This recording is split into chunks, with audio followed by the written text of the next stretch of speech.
Halo para pedagang lan investor sing dikasihi. Layanan analitis ing tutul karo sampean guru markets. Kita miwiti karo informasi ringkesan babagan perusahaan. Yen perlu, sampean bisa sijine iku ing mandeg. Kita ngusulake kanggo nimbang kabeh parameter organisasi kasebut kanthi luwih teliti. Kita bakal katon ing pratandha utama perusahaan Trawolf Inc. ticker WOLF. Review digawe adhedhasar informasi wiwit 20 April 2025. Miturut klasifikasi guru, markets perusahaan Trawolf Inc. kalebu subkategori. Cripto, 36 organisasi njupuk bagian ing comparison, iki banget wakil. Temokake tabel pesenan ing mburi video iki. Asil sakap kanggo perusahaan minangka nderek, -8 saka 10 terms. Skor rata-rata kanggo subkategori, 1,1 terms. Yen sampeyan deleng kanthi wiyar, ing kabeh pasar saham umume. Kita bisa nyatet yen asil rata-rata kanggo kabeh pasar saham minangka 1,8 poin. Marang skor -8 terms kanggo perusahaan Trawolf Inc. Bandingake gerakan rega saham perusahaan Trawolf Inc. lan saham subkategori. Kita bisa ndeleng sing liwat 12 sasi enggo bareng perusahaan Trawolf Inc. nuduhake owah-owahan 25,6%. Marang owah-owahan rega ing subkategori 9,6%. Iki ora cetha nuduhake apa-apa, nanging kita kudu nyatet kasunyatan iki. Kapitalisasi pasar perusahaan Trawolf Inc. kira-kira $9 miliar. Lan kapitalisasi subkategori yaiku $66 miliar. Trawolf Inc. nuduhake 1,361%, iku salah siji saka perusahaan cilik ing subkategori. Kapitalisasi neraca perusahaan kira-kira $23 miliar. Lan kapitalisasi subkategori yaiku $26 miliar. Trawolf Inc. dadi bagian saka 0,899%. Duwe nggawe perbandingan saham sing dikuasani bursa saham lan kapitalisasi neraca, kita ndeleng ing ngisor iki. Saham dikuasani Trawolf Inc. ing subkategori nalika netepake nilai pasar 1,361%. Regane buku 0,899%. Iki 34% kurang saka nuduhake nilai pasar. Taksiran saham perusahaan saka pasar lan kapitalisasi imbangan ing subkategori. Ala, -1 titik. Kewajiban utang perusahaan sing diteliti yaiku $46,7 miliar.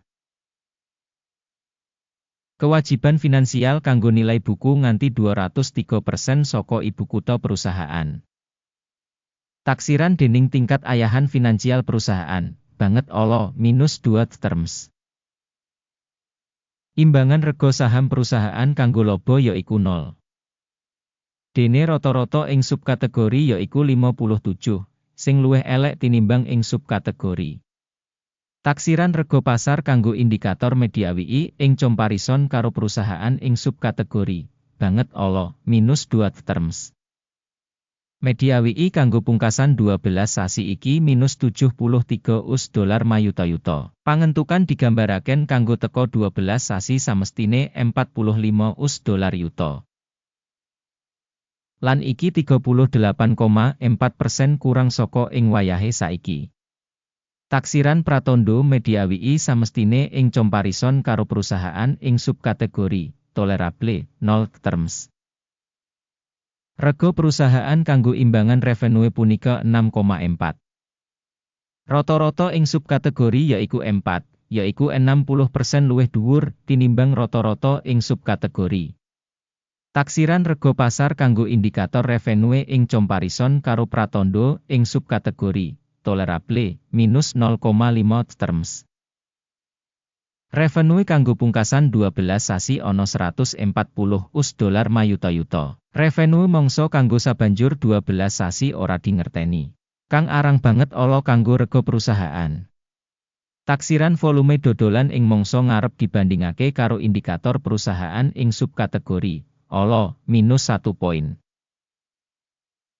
Wates -52,5% karo rata-rata ing subkategori 7,1%.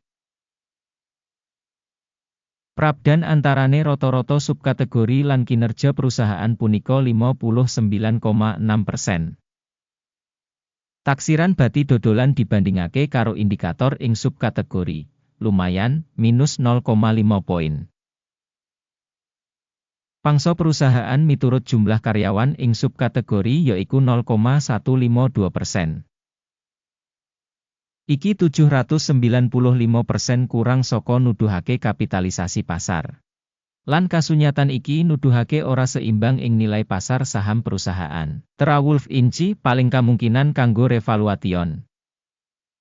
Jumlah ibu kutha pasar kanggo saben pegawai perusahaan padha karo $75.125.000. Lan kanggo subkategori $8.396.000. Prabdan antarane rata-rata subkategori lan kinerja perusahaan punika 794,8%. Taksiran jumlah ibu kutha perusahaan saben pegawai ing comparison karo pratandha ing subkategori tolerable 0 terms. Jumlah bati saben pegawai $6.108,300. Rata-rata kanggo subkategori punika $147,200. Lan beda antarane rata-rata subkategori lan kinerja perusahaan yaiku 4,048%. Taksiran bati saben karyawan individu dibandingake karo indikator ing subkategori lumayan -0,5 poin. Volume dodolan saben karyawan individu saka organisasi punika $11.667.000. Miturut subkategori $2.078.000. Prabdan antarane rata-rata subkategori lan kinerja perusahaan punika 461%.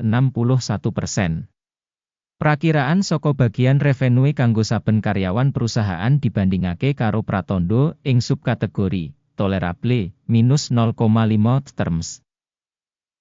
Enggo bareng cendak 30,4% karo rata-rata kanggo subkategori 9,7%. Iki minangka indikator saka remet cendak bisa. Indikator resi 14 nuduhake tingkat 39% kanggo perusahaan Wolf Inc. Dene ing subkategori tingkat iki kurang luwih 45%. Rata-rata securities saka subkategori sing rega kira-kira padha karo enggo bareng perusahaan Wolf Inc. Volume dagang saiki yaiku pukul 2.34. Target rega konsensus kanggo saham perusahaan iku watara $8.04. Prabdan antarane rega saiki lan ramalan konsensus kira-kira 243%. Ayo menyang meja pesenan, kasedia kanggo sampeyan, link ing komentar pinet. Tabel pesenan ngemot kabeh pancasan sadurunge mangsa iki, dening sistem bantuan guru, Markets. Akses menyang meja pesenan pancen free lan buka, link ing komentar pinet. Minangka asil saka analisis sekuritase perusahaan Wolf Inc. Sistem informasi lan referensi kanggo rega saham guru, Markets kaputusan ing ngisor iki digawe. Buka pesenan kanggo tiba ing rega $2.35. Pesenan buka amarga perusahaan duwe regane cukup murah. Penilaian perusahaan adhedhasar model penilaian indeks Hakim. Jupuk bati disetel ing 1,56. Mandeg mundut disetel ing pukul 3.14. Yen pesenan ora ditutup kanthi njupuk bati utawa mandeg mundut, banjur pesenan kasebut ditemtokake kanthi mandiri adhedhasar asil sesi tanggal 20 Mei 2025. Utawa ing dina dagang pungkasan sadurunge tanggal iki. Ticker, BET bakal dadi transaksi tuku utama. Video saka menehi hasil utama wis diterbitake ing saluran iki. Nalika nutup salah siji pesenan, dasar utawa wawas. Urutan ngelawan ditutup kanthi otomatis. Matur nuwun kanthi sanget kanggo pamirsa kanggo nonton video iki lan gunakake sistem informasi saka Guru Markets.